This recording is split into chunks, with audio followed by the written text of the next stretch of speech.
when you're doing messy church, you're actually giving a simple gospel message to those families, to not just to the children, but to the parents. And some of those parents maybe never gone to church before, so they may be hearing the gospel message for the first time. So it's just a different way of doing church.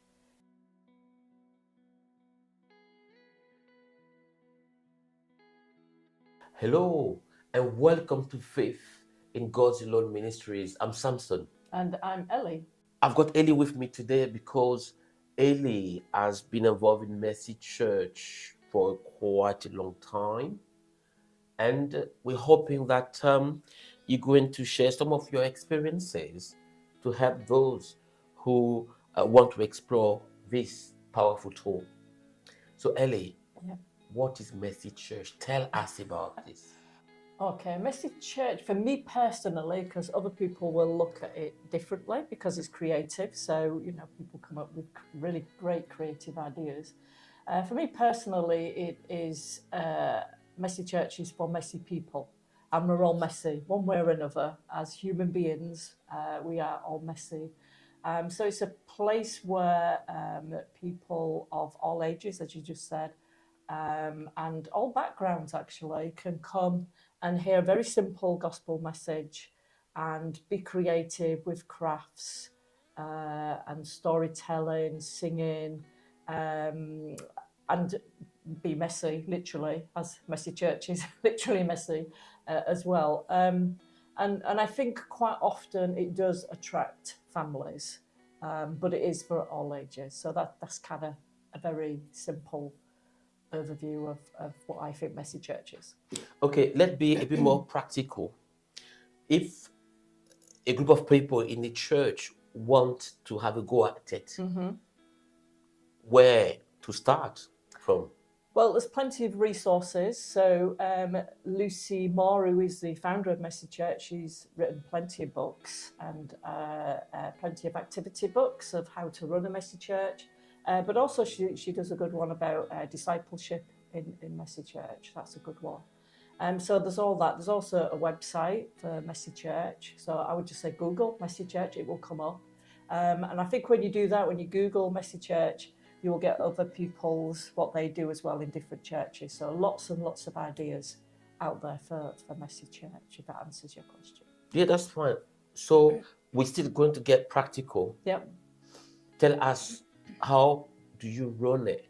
How we run it personally with our team. Firstly, have a team because you can't do it on your own. So we start off. I'll kind of take you a run through of how we run the actual session. So it runs for about an hour and a half. So we start off with everybody coming together in our church sanctuary.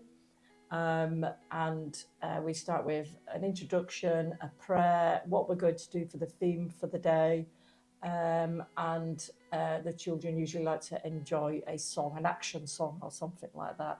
Then we tell them what the crafts are going to be. All the crafts are around the theme for the day. So, for example, if you're doing Jesus is the light of the world, you'll be doing things around light, lanterns, lighthouses, and that type of using really light and bright colours.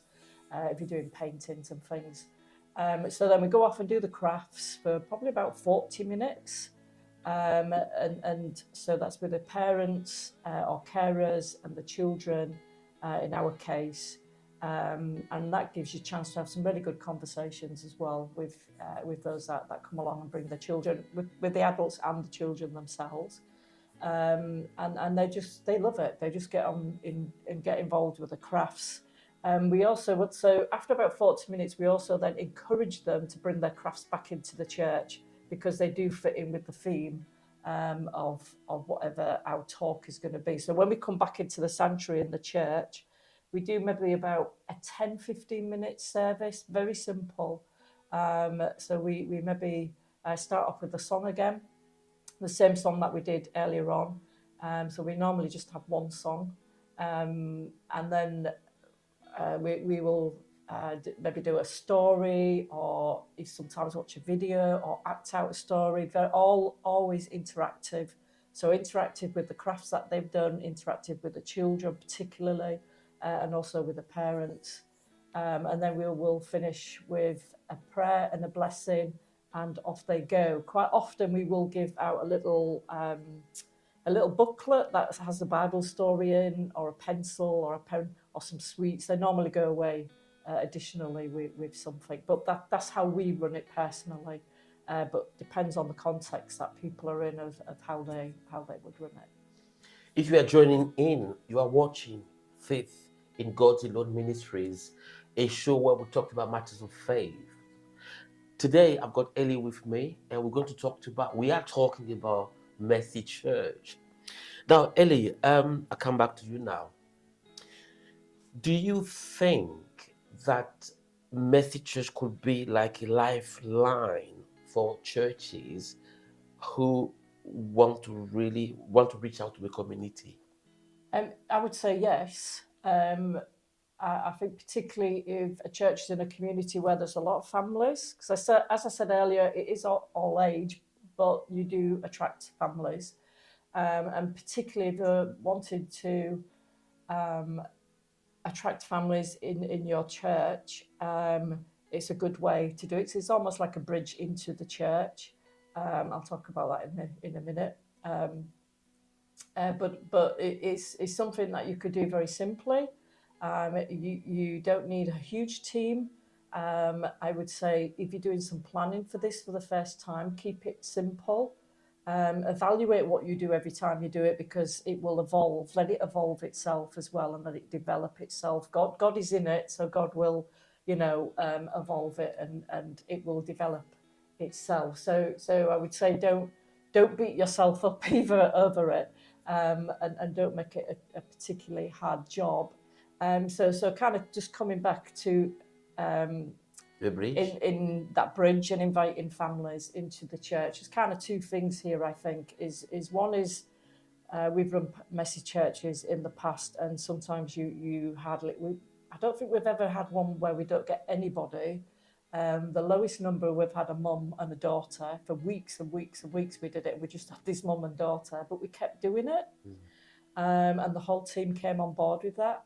I think So what you're trying to say to people, it's be persistent. Yes, yeah, keep going at it. If you don't get anybody, I would say run it yourselves anyway, because you will get something out of it. If you only get like one or two, keep going with those families, and that actually is really good quality time with those people. When it's really big, you don't have that quality time as much. So if it is small, think of the quality time that you have with those families. I think the other thing to remember is this isn't necessarily going to get families to come into church on a Sunday morning. In the first place, Yeah, isn't it? yeah, but sometimes they won't come. They will begin to look at Messy Church as their church, as their community. I would say the one we run at the moment, we get between 30 and 40 children plus the family, so it is really chaotic.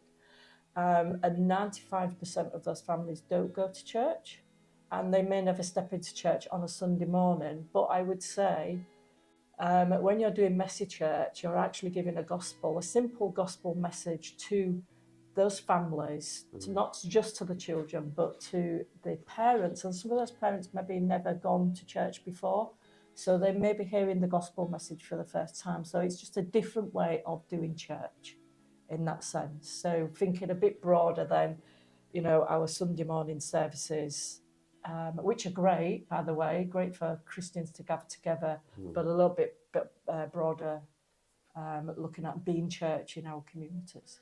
Okay. Can you give us a bit more? Can you tell us a bit about some of the success stories and the challenges as well? Oh, okay. So I think one success story that I can think of is when we was in the West Midlands, and the challenge that went with that is we're running a messy church on a Saturday afternoon, and we had maybe about 8 or 9 families coming in, so fairly good, consistent and regular families coming in. And one Saturday afternoon, a lady with a mother-in-law, 2 children from another faith came in, and she was obviously quite scared of coming and joining our group.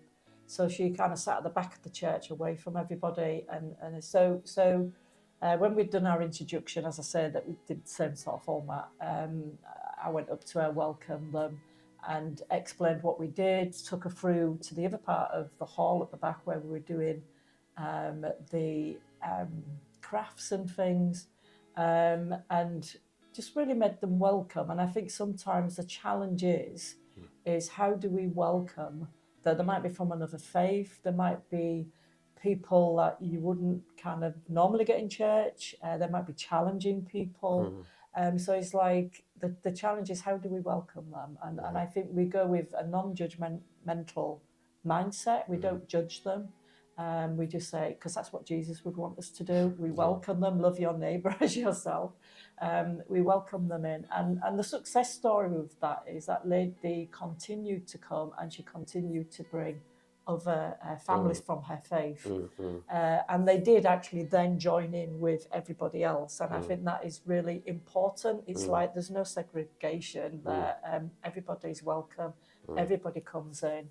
And it's inclusive, and they would come along, sing the songs, how God is a great big God, and the ladies would be doing the actions, and it was really great to combine and gel that kind of multicultural and multi-faith thing together in that sense in Message Church.